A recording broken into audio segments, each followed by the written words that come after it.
I wonder if we could take our seats, please. Take our seats. Thank you very much indeed. Thank you. Thank you very much indeed. Honoured guests, ladies and gentlemen, we are about to start. If we could, thank you. The debate before us is, and I'll be explaining how you're going to vote in just a second, this House believes that 21st century learners need their heads filled with pure facts. For those who don't, well, my name is Nick Ferrari. For those who do know me, I can only apologise. For those who don't, I present a radio show in the UK, which has now unbelievably gone to the third biggest share in the London market in radio listening without any help from the Kremlin. I promise you, well, that I'm prepared to admit to anyway. I promise you a debate that will be livelier than President Trump's Twitter feed, because this is a very exciting. If you wanted to ask what I do, it's a news show, as the minister here knows, because he comes on the show very often. In fact, it's surprising to see that he's actually prepared to talk to me. But the Duke of Edinburgh, I was once in a receiving line for the Duke of Edinburgh, who's a fantastic guy. And he came up to me and said, "So what exactly do you do?" So I said, "Well, sir, my show is all about the mistakes of politicians and the misdeeds of celebrities and stars." And quick as that, Prince Philip shot back, "Well, you're never bloody short of stuff then, are you?" So so that's what we do. The debate today, and I'm going to ask you to vote, really focuses on what's been described as effectively a knowledge deficit. As you can see from my age, I come from a time where I chanted everything. I chanted times tables, I chanted French verbs, I chanted German verbs, I learnt in that way.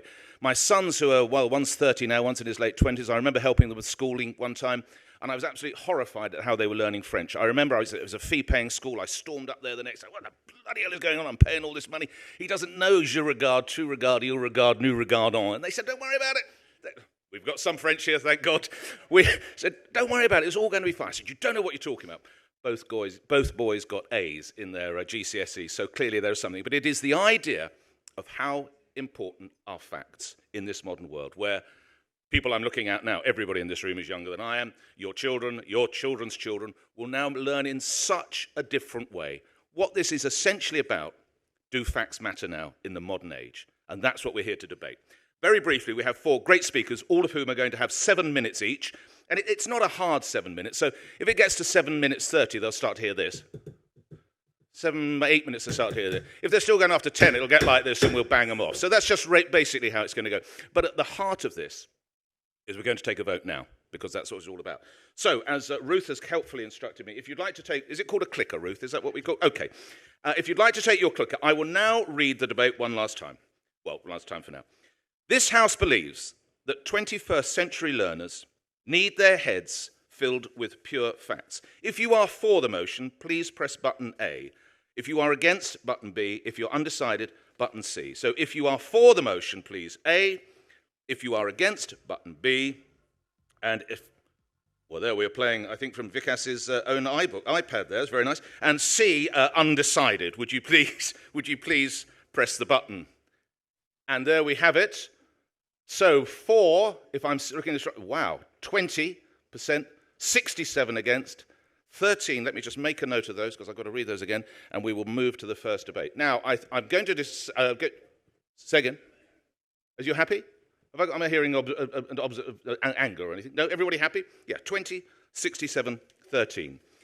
We have got 4 great people to speak, and I need to just tell each team, as you go through the debate, one of you will make a wrapping up 3 minutes at the end. So if you want to determine between your team who that is going to be, as you make, that will be very helpful. We're going to hear from each of them. Coming up, in no particular order, let me tell you who we've got here, and perhaps you could raise your hands and enjoy the applause of the House. First up, Daisy Christodoulou, who's Head of Assessment at ARC Schools. Give everybody a wave. That's Daisy. Thank you, ladies and gentlemen, honoured guests. Let's keep the applause going for Nick Gibb, who's Minister of Schools from the United Kingdom, of course. Thanks, Nick. Andrea Schleicher is on my left here, Director for Education at Skills at the OECD. Thank you very much. And Gabrielle Zinni is Executive Director at the INET. A round of applause to Gabrielle. So let's move straight to the debate. Mr. Gibb, I'm going to move to you if I first may. Minister, 7 minutes begins when you're ready. Thank you. Thank you very much, Mr. Speaker. It's a pleasure to be here. I feel quite at home in this setting, although This is more opulent, and there's more legroom in this set than the real House of Commons. You will recall, Mr. Speaker, Gradgrind Dickens's caricature of oppressive Victorian schoolmasters. This quote carries cultural capital throughout the world. Now what I want is facts. Teach these boys and girls nothing but facts. Facts alone are what are wanted in life. Plant nothing else and root out everything else. You can only form the minds of reasoning animals upon facts. Nothing else will ever be of any service to them. Well, this harsh, unbending, and archaic caricature has become the bête noire of the international movement for what I like to call progressive education, the unevidenced orthodoxies that prevail at international education conferences around the world. This ideology, and it is an ideology, prizes the teaching of ill-defined skills such as creativity, communication, and critical thinking, so-called 21st century skills, above the importance of knowledge, despite the overwhelming body of evidence that says that you become creative and better at critical thinking by being taught a knowledge-rich curriculum full of concepts, not simple facts. So looking at the title, what is a pure fact? For that matter, what is an impure fact?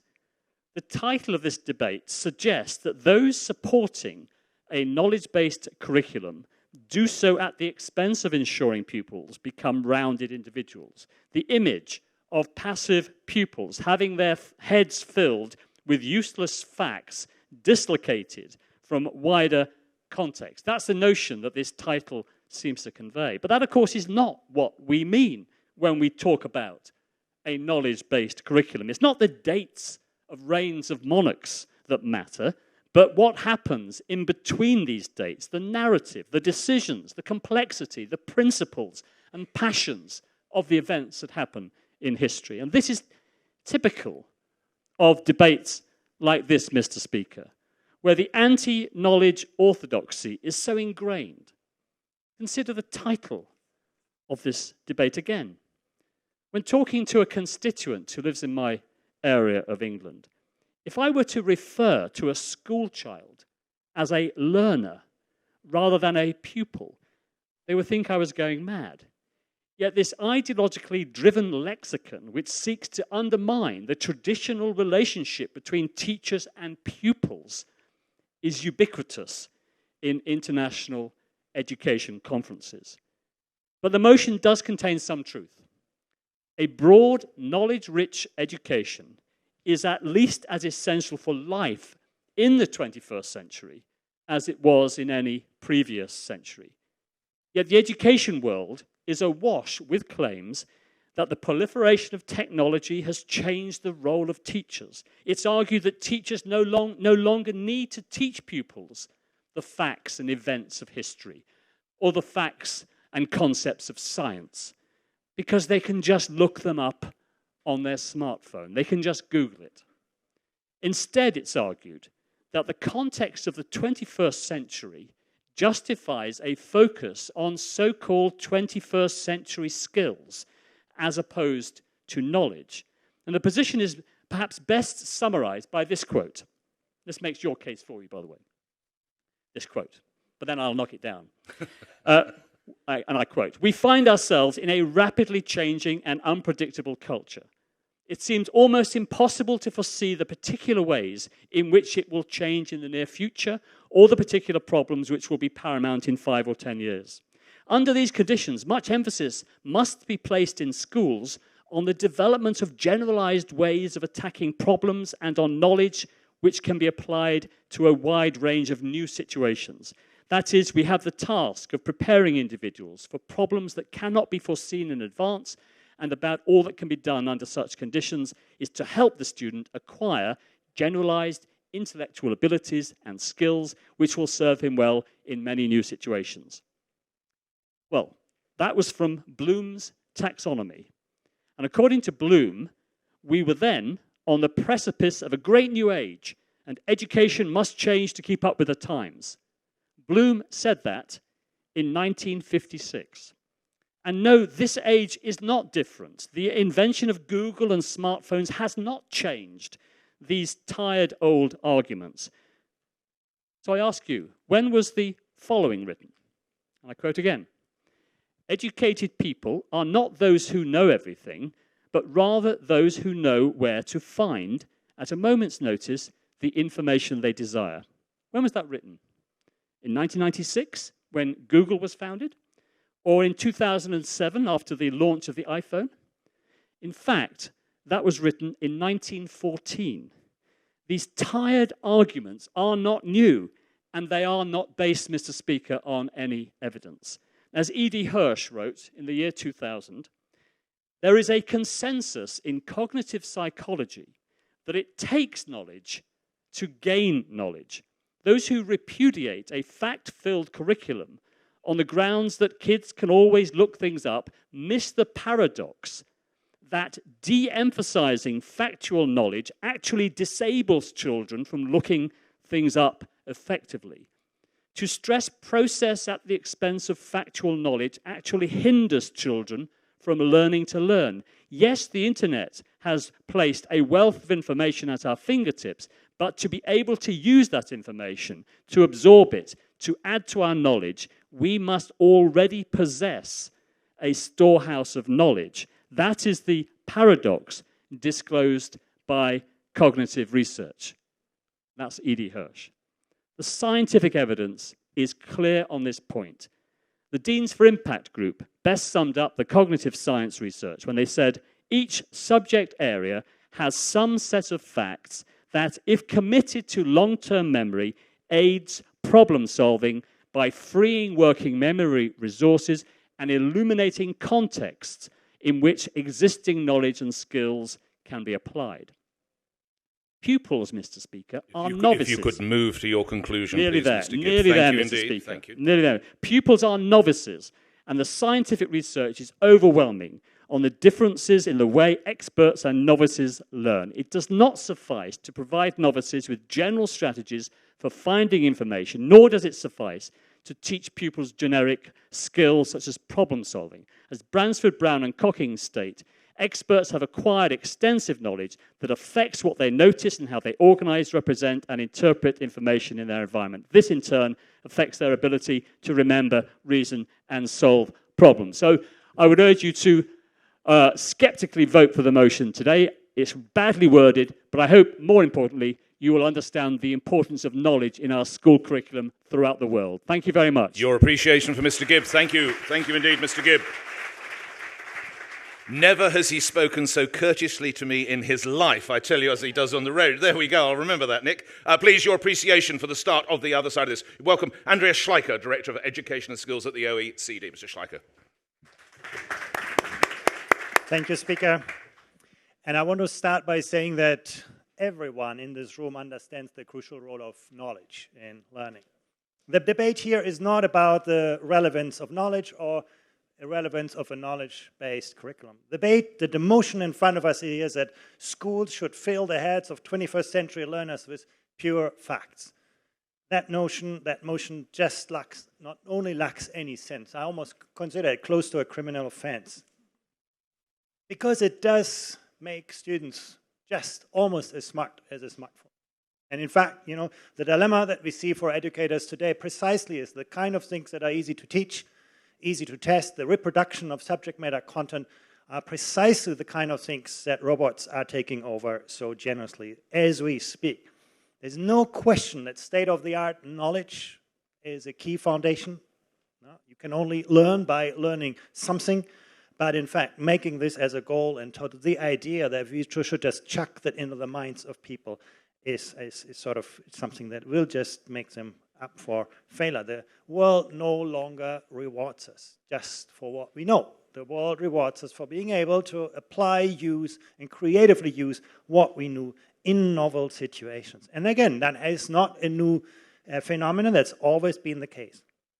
Take science and learning. Success in science is not just about what you know in biology, chemistry, and physics, as important as that is. In fact, what you know there may be already out of date by the time you graduate. What is important is your capacity to think like a scientist, to reason scientifically, to distinguish evidence from hypothesis, facts from other things. This is basically what success today is about. And where you can do that, you can actually be the master of knowledge as well. Now, some say, well, you know, once we have filled people up with knowledge, they're going to do it. They're going to be able to apply it. Actually, all the evidence speaks against it. And without wanting to offend anyone in this room, this country where we are here, the UAE, is the perfect example. In fact, you find few countries where students are better able to reproduce facts. And you give them a test that is a knowledge test. The UAE does perfectly. You can look at the PISA test, you can look at other tests. And the reproduction of subject matter content is what the UAE does great.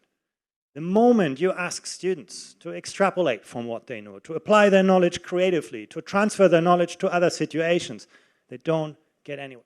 That's the kind of PISA task where students fail dismally. So the idea, you know, you just drill knowledge and then everything else comes out as a byproduct is simply wrong. And you find other countries around the world with the same kind of phenomenon. Very common in Eastern Europe, you know, the same kind of phenomenon that students actually have learned to memorize facts, lots of facts, but they are not able to extrapolate. Success today is about curiosity, is about open-mindedness, is about making connection between ideas that seem unrelated, and that requires a different way of learning. That requires methods of learning that go beyond the, you know, just having students memorize facts. If you look to countries that get it right, take Singapore as an example. What is at the heart of the curriculum in Singapore? The reproduction of facts? Well, that was the case in the 1940s and the 1950s. Today, Singapore has placed values and not facts at the center of its curriculum. It's putting the primary emphasis on respect, responsibility, resilience, integrity, care, and harmony. Does it mean that there is no longer a role for knowledge? Absolutely not. You find a greater role for knowledge in the Singaporean curriculum than in many other systems. But those values are at the heart of it. And the values determine the learning environments and the ways in which children learn, and the knowledge that's being tested. Every piece of knowledge that enters the Singaporean curriculum, and you can look at other high-performing education systems as well, is tested to what extent it fosters the kind of character, attributes, and qualities that Singapore wants to see among its children. That's the critical test of truth that we should pass through. It's about rigor in the curriculum. That means high levels of cognitive demand, challenging students to think. It's about focus, having the courage to think fewer things, fewer facts at greater depths. That's the key. And it's about coherence, basically understanding better how students learn. That is really the kind of education that we are trying to give to our own children. And that's why I think it's really an offense to think it's enough to chuck the heads of other people's children just full of facts. Thank you. Thank you very much indeed. Thank you. Just before we come to the second round of speakers, you will have plenty of time for questions, so if there's points you want to bear in mind, we're coming to that after we hear from our second round, as I say. And speaking for the motion, please applause for Daisy Christodoulou. Daisy.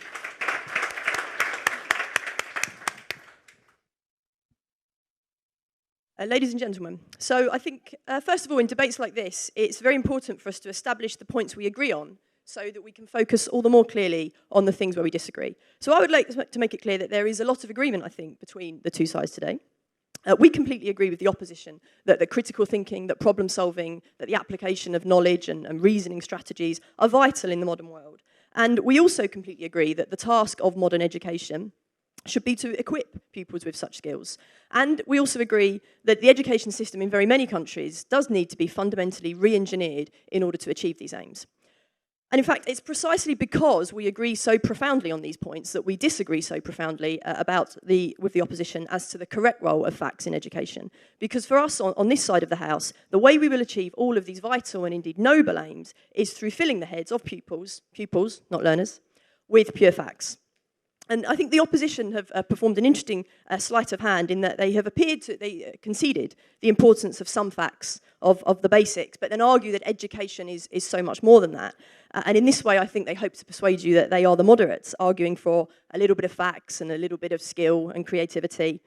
Well, as I've said, we do agree with them about the importance of skill, and we agree with them about the importance of creativity and problem solving. And we think the way to achieve these skills is through acquiring facts. And why do we think this?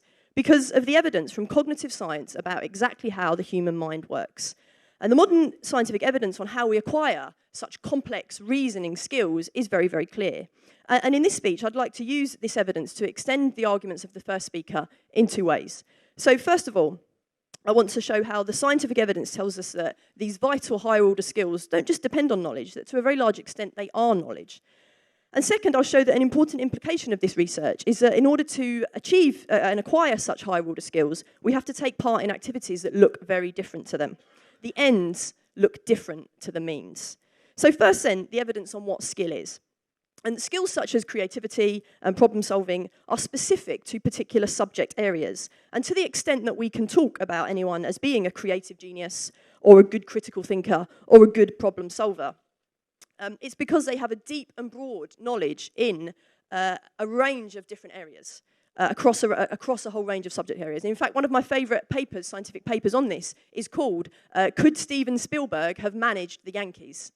The idea being, if you're a creative genius in one field, does it transfer across to another? And the answer in that paper is no, he couldn't. So these higher order skills that we all agree are so important are in fact the function of these broad and deep webs of knowledge that are stored in long-term memory, not in Google, and which allow us to think about the world and the new problems we face in sophisticated and smart ways.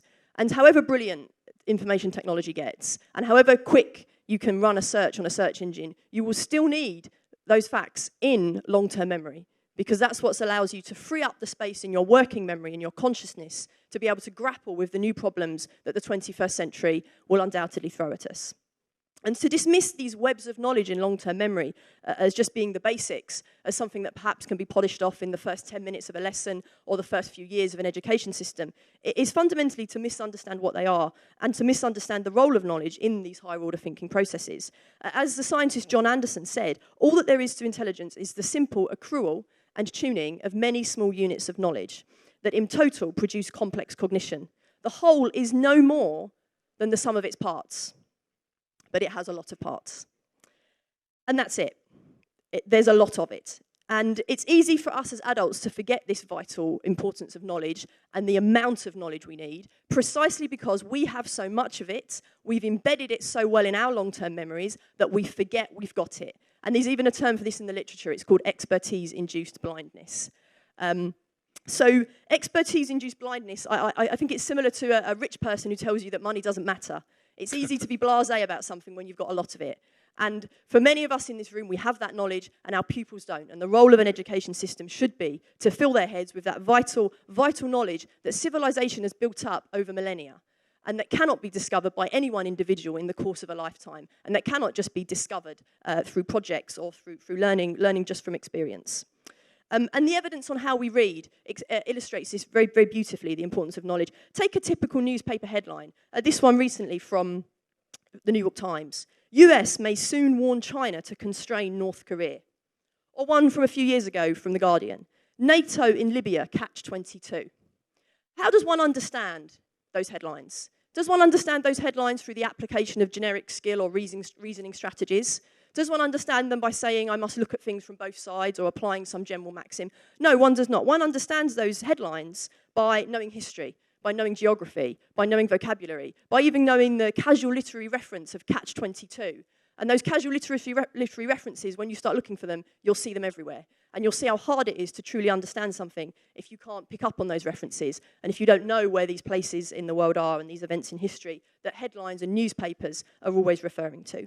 And similarly, when pupils, suppose you want them to understand a poem, if they struggle to decode fluently, to understand the phonetic code, if you ask them to read out a poem, their working memories are so full of the struggle of decoding print that they have no room left to think about the nuances of the poet's word choice and the beauty of his metaphor. And what's interesting is that PISA's own data shows this, because PISA's own data, very interestingly, shows there is a very strong correlation, if you like, between systems who perform well on traditional tests that you might think of as being rote learning and regurgitation, and between systems that perform very well on problem solving too. There's a very strong correlation between systems that do well on one and systems that do well on the other. And in terms of pupils, that's true as well. And I know from my time in teaching English, it was the pupils who had read the most stories who wrote the most creative stories themselves. So I think you can see in the classroom what is borne out on this system-level data. Second, the scientific evidence on how we learn is that if we want our pupils to develop such skill, we need to focus on what causes skill, not on what it looks like. We need to probe deeper, not to stay on the surface. And if we do that, we find something that is quite counterintuitive. We find that by filling up a pupil's head with facts, we free up the space in working memory to think with originality and creativity. Learning facts doesn't stifle creativity, it enables it. Memorization doesn't restrict originality, it allows it. And for evidence of this, you can look at the education of any creative genius in history. And most of them, in the words of one of them, will admit that they stood on the shoulders of giants. Shakespeare, for example, is universally hailed as one of the greatest creative geniuses of all time, adding hundreds of words and phrases to the English language and breaking so many of the rules of drama that have been handed down to him. Last 30 seconds, we know what his would. education looked like. Thank you. Thank you. And there was nothing 21st century about it. In Shakespeare School, pupils had to rote learn hundreds of Latin figures of speech. But just a few years after he left school, Shakespeare was using that knowledge in some of the most original and creative drama we've ever seen. And nor was this an accident. Many academics have traced Shakespeare's language directly from those schoolroom exercises in language through to the early and sometimes clunky use of rhetorical devices in the early plays like The Two Gentlemen of Verona, through to the brilliantly original and playful uses of such techniques in late plays like Hamlet and Julius Caesar. And you can see a similar pattern, as I say, in many artistic and creative geniuses. So he's not an isolated example. There's so much of that. So to sum up, therefore, 21st century learners, they do need their heads filled with pure facts because the evidence shows that it's facts that allow us to think, it's facts that allow us to reason, it's facts that allow us to be creative and to be critical. Whatever we want our pupils to achieve, the pathway is through learning facts. Thank you. Thank you, Ms. Christodoulou. Thank you very much. Thank you. Your questions in a moment, honoured guests, ladies and gentlemen, but first, applause please for Gabriele Zinni.